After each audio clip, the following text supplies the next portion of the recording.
Hello, my name is Liza Leafs, or Caffeine and Misery, and today it's going to be a little bit different. You might think, based on my channel and the hobby mat, I'm going to be talking about Vanguard, but today I'm actually going to be talking about Yu-Gi-Oh! So I've recently gotten back in because of one of my partners, so I'm going to talk about the deck that she built for me. I think it's, if you can see it, it was Maliss. So what I'm going to be doing, I'm just going to be going over the main Maliss engine along with out-of-engine stuff that's mainly in here for extending through it. Then the sub-engine that I'm also running, and then lastly the hand traps. Then I'll go through the extra deck and my sideboard. This deck is a little bit incomplete because I don't have things like Fulos and Tactics. I don't have either Tactics or Thrust, or Talents or Thrust, but that's fine. I'm kind of only half competitive. So let's go ahead, let's go through the deck. Of course, I'm on 3 copies of Maliss White Rabbit, who on summon, you can set a Maliss trap card from the deck, as long as it's not in the graveyard, and when she's banished, you can pay 300 to summon it. All of the main deck monsters have this, and they all lock huge links after you summon them back. Other than that, you don't take damage from battles involving Maliss Link monsters that point to her. Her and Maliss Dormouse are going to be your 2 main extender and combo pieces. Dormouse doesn't have an on-summon effect, but during the main phase you can banish a Maliss monster from deck so that all Maliss monsters you currently control gain 600 attack points. She has the same name when banished, pay 300 to summon her, and Maliss Link monsters that point at her can't be destroyed by card effects. And then lastly, for the main deck Maliss monsters, I have 2 copies of Maliss Chessy Cat, who on summon, by banishing a Maliss card in your hand, you can draw 2. Oh, my bad. It is just a main phase effect. I misread that. Oops. But she has the same when banished, pay 300, summon her back, and any monster destroyed by battle with a Maliss that points at her is banished instead. Along with that, for main engine, I'm on 3 copies of Maliss and Underground. The main thing that matters for this card is that when it's activated, you can banish a Maliss from hand, deck, or graveyard, which will let you extend further. But if you have 3 differently named Maliss trap cards, all of your Maliss Link monsters gain 3k. And while you control a Maliss Link monster, your opponent can only attack the Maliss Link monsters. So it's a good way to keep them off of hitting your more important combo pieces that are on the board, or more important pieces that are still there. And then for the traps lineups, I'm on 1 apiece of Maliss Chapter Triple Blast, Maliss Chapter Grin Without a Cat, and Maliss Chapter Mad Tea Party. I'll go through them one at a time. Mad Tea Party, searches your deck for a Maliss card, and then you can banish a card on the field. This is either players and non-targeting. Grin Without a Cat lets you summon a Maliss card from your graveyard or banishment, and as long as you control a Maliss Link monster, or when it's summoned, you gain life points equal to the attack points of the monster you summon, which is good for regaining life because your combos do end up draining you out a lot. And then lastly, the Triple Blast allows you to special summon a Maliss monster from your deck, or if the opponent controls 3, you can actually special summon a Link monster from the extra deck. But that monster cannot attack or activates its effects for the rest of the turn. But also, if that monster is removed, comes back, you can. And all 3 traps have an additional cost where this turn they're set. If you banish a Maliss monster, you can activate them that turn.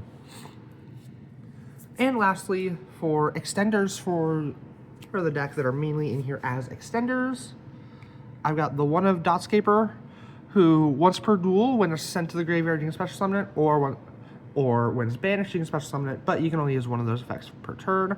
I know this card's a little bit win more. You could be running the 3rd Chessy Cat and get essentially the same results, but I personally like the Dotscaper more. I think the extension is fine, and it's only a soft brick in this build, which we'll get to later. And then, lastly, Gold Sarcophagus banishes a card from your deck face up. 2 turns later, it comes back, but that doesn't matter because you're going to be banishing a Maliss monster or your Dotscaper, so that it can come to the field and be another extender. But that finishes up the Malice portion of the deck. Now let's talk about the sub-engine I'm running, which is Fiendsmith. I'm only on 2 copies of Engraver because the motherfucker's expensive. That's the only reason. But I've been seeing a lot of success with this build, and I honestly like it at 2 more. I don't really want to be drawing it ever, unless my hand is really, really bad. But if it is in hand, I can discard it to search my deck for a Fiendsmith spell, and while it's engrave, I can shuffle back a different like Fiend monster back to the main or extra deck. It's special summon them, and I can target a Fiendsmith equip card and a monster on the field and send them both to the grave. This is a send, not destruction, so it gets past protections of like. Then I'm also on 1 copy of Lacrima of the Crimson Tears, which is always treated as a Fiendsmith card. On normal or special summon, you can Foolish a Fiendsmith card from deck, and during the opponent's turn, you can summon back a Link monster, Fiendsmith Link monster from your graveyard by shuffling her back into the deck. You do have to declare the target though, so if your opponent has Bestial or something, they are likely going to hit it. And then, of course, one of Fabled Glory, very simple effect, when discarded, special summon. The target for Engraver, when it is in hand, is going to be the 2 copies of Fiendsmith Tract, which can add a late Fiend from deck to hand, but then you discard a card, and in the rare occasion where you are fusion summoning in this deck, you can banish it to fusion summon a Fiendsmith fusion monster from your extra deck using Cannon Field. And lastly, I'm on 1 copy of Fiendsmith in Paradise. The first effect to target a level 7 or higher Fiend monster you control does not matter because you're never going to control a level 7 or higher Fiend monster. The effect that actually matters is when your opponent special summons a monster, you can banish this from grave to send a Fiendsmith from deck or extra deck to the grave. We'll get into that when we hit the extra deck. And lastly, for non-engine hand traps, I'm on, well, non-engine hand traps and other things, I'm on 3 copies of Ash Blossom Joyous Spring to stop my opponent from going through their deck. 3 copies of Droll and Lockbird to really stop my opponent from going through their deck. 3 copies of Infinite Impermanence as targeted disruption for certain effects.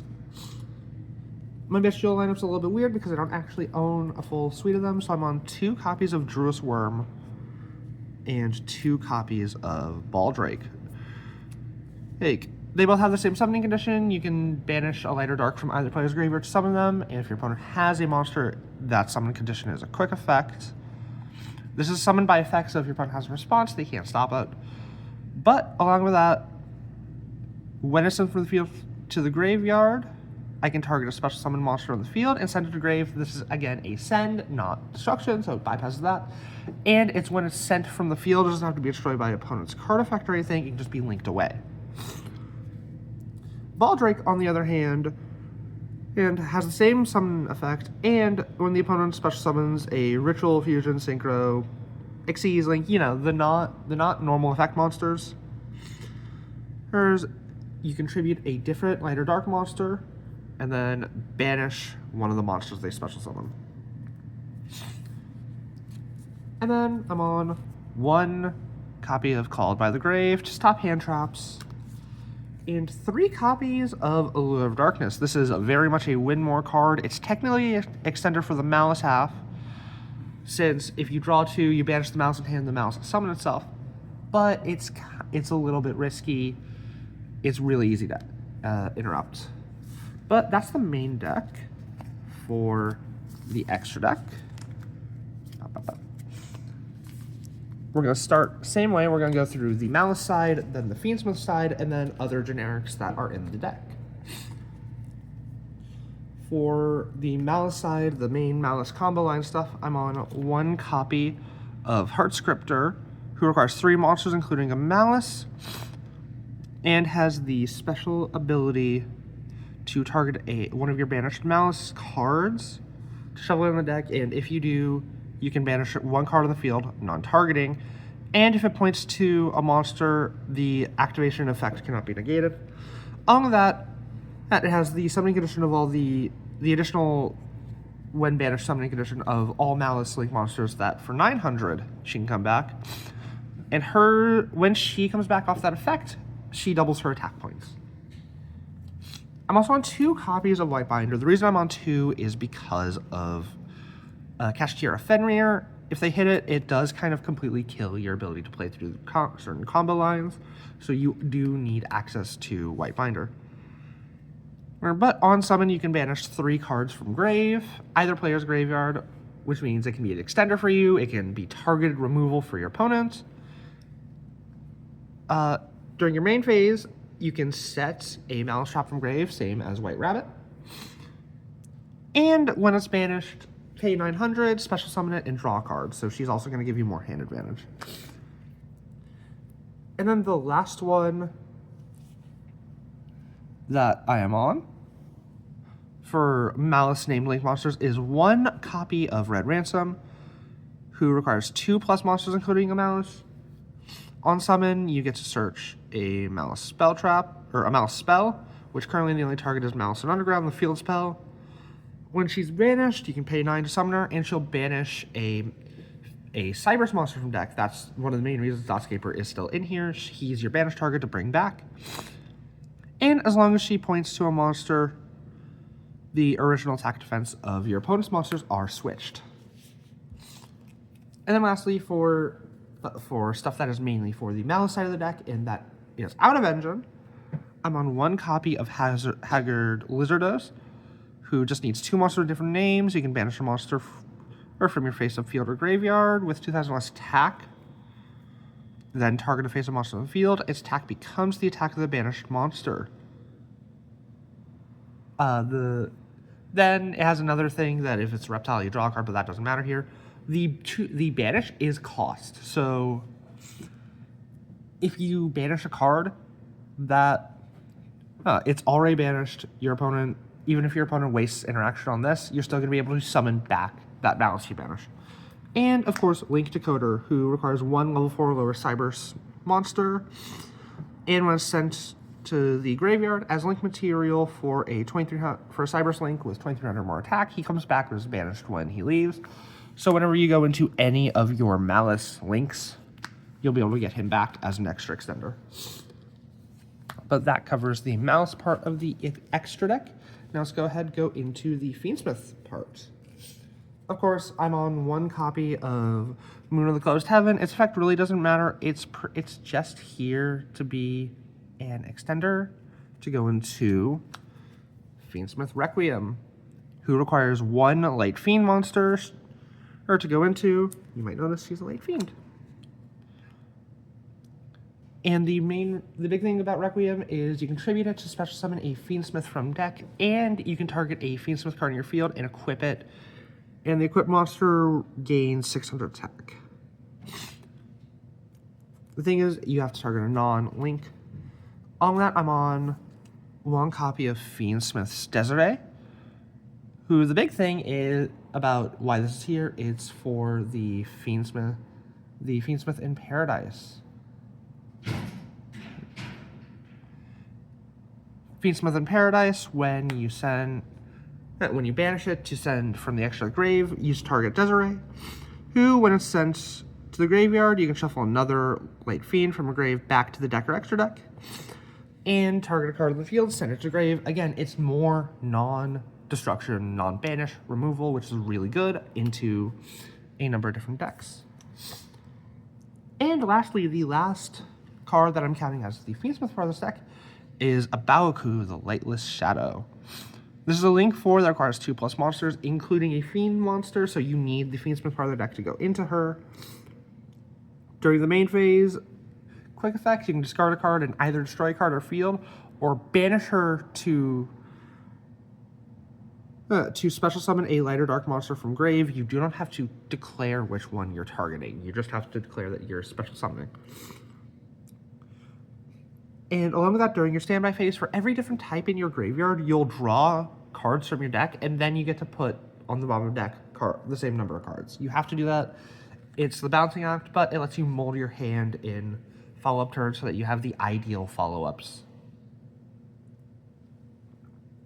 And lastly, for the non-engine, non-archetype stuff in the extra deck, I'm on 1 copy of IP Masquerena, who during the opponent's main phase, you can quick effect link summon using her and other cards on your side of the field.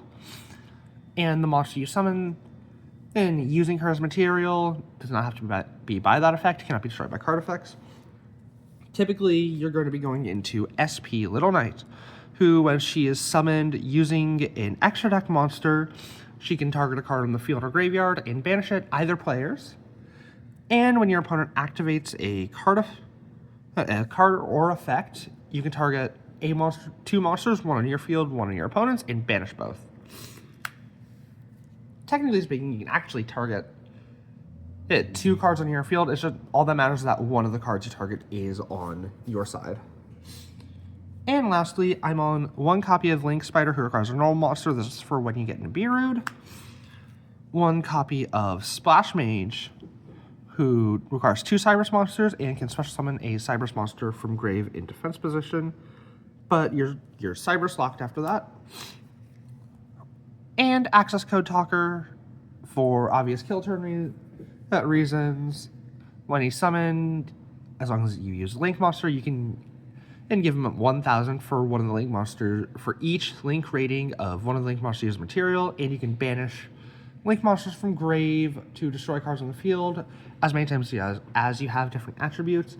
And if you banish one of your Maliss cards, it's going to come back, so it also becomes another extender for your kill turn.